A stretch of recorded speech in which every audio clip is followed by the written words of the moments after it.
Good morning and welcome to Coffee with Tom and Joanne. I'm Tom Matthews. And I'm Joanne Toronto. Today we want to talk about seeing houses, mostly about the winter months when it gets dark early.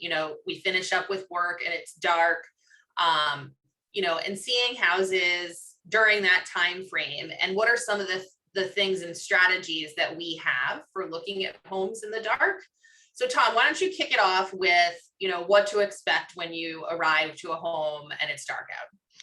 Yeah, I mean, it's really important to bring a flashlight with you. Both your agent and yourself should have a flashlight. I think when you're seeing homes in the dark, you need more than just the flashlight on the back of your iPhone. And it's important to, get there early as the broker and to turn on some lights and so forth. And, because the challenge with seeing a home in the dark is that 90% of the time, you're going to spend all of your time on the inside. You're Right. not going to take the time to walk around the yard because you're, frankly, afraid of tripping in a hole, tripping on branches. So, you're gonna be doing mostly the interior. And in this hot market, I can't tell you guys how many houses I sold to people that I got to show them a house once. And when you're seeing homes at night in the dark, you can't buy the house just seeing it once. You have to come back during the daytime and do a second viewing. It is like of monumental importance. And Joanne, tell everyone, why is it so important? What can you find on the outside of a home? So I recently had an experience with a couple where it was getting dark, it was raining, and we kind of just said, all right, we're going to start on the inside. But it ended up, by the time we were done looking at the inside, it was really too dark to see the outside really well. And, and there was an offer deadline and we were, under pressure. They really, really liked the inside of the house. They liked the features of the outside of the house. There was, an in-ground pool and a nice fenced backyard. But ultimately, I said to them, we've got to make the time, and they did the next day during their lunch hour, to come back here and just fly through the outside. Because there are lots of things that you can find on the outside of a home that, may make you reconsider. Because I think, as you know, Tom, any type of carpentry on the outside of your house is not cheap. No. Nothing is cheap on the outside of the house. No. And, you want to make sure that you look at those things thoroughly. So what we did was we went back the next day during their lunch hour.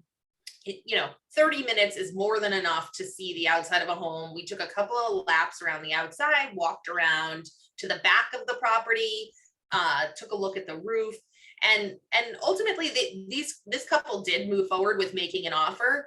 But we did see that there were quite a few window sills that were rotted on the outside that we could not see from the showing earlier the day before.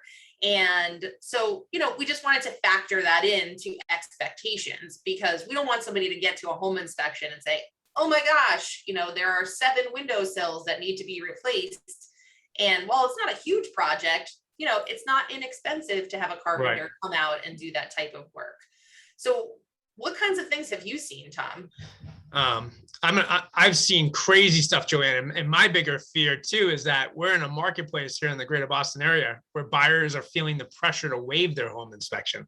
Right. So, the danger of seeing a house at nighttime and then writing an offer without a home inspection, and then finding out, there are major problems on the outside. So I was with a buyer recently, loved the inside of the house, up against an offer deadline. We made time to come back. They just took a morning off from work. Mm-hmm.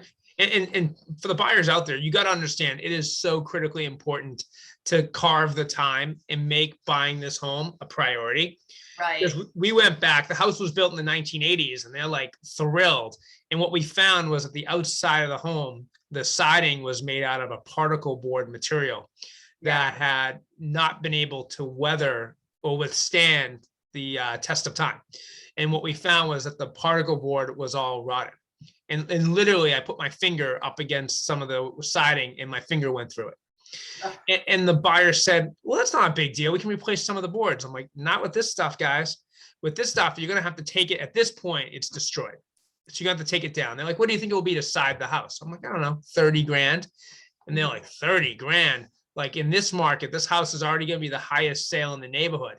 And you want me to spend another 30 grand? I'm like, I don't want you to spend anything. That's why we're back here during the daytime, is that we love the inside of the house. But I'm like, now that we see these flaws in the outside, I'm like, maybe we shouldn't be making an offer on this house. Maybe we should wait for another house. And ultimately we passed on it and then found a great house recently, like very shortly after.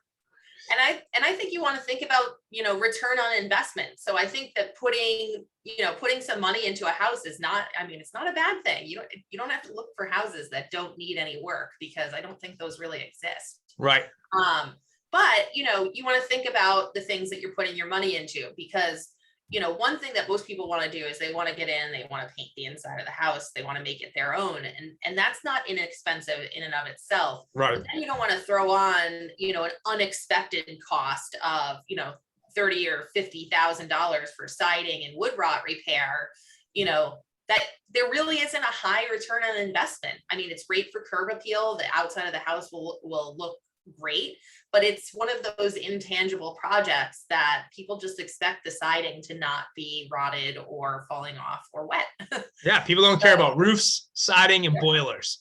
You can have, Joanne and I would walk in the houses, people say, I have a new roof, great siding, and a brand new boiler, but my kitchen is 40 years old. And we're like, well, sorry about your luck, but that doesn't matter. Like, you need people, I literally will have buyers who will say, man, that roof is practically leaking, but they have a $50,000 kitchen. And that's all their eyes can look at. So, like, really important topic. We want people to be really smart, educated buyers and know the process when they're out shopping for a home, right? Yeah. When we get into the winter months, we oftentimes see houses in the dark. And if it's a house that you are considering making an offer on, you have to make it a priority to go back in the daytime and be able to see it in the daylight, and also understand what the light exposure is on the inside of the house. You don't know how much natural light goes into that house unless you go there during the day. And I think that's an important piece to remember. Yeah. And so I would just keep it in mind. Yeah. Well, thank you for watching Coffee with Tom and Joanne. I'm Tom Matthews. And I'm Joanne Toronto. Cheers.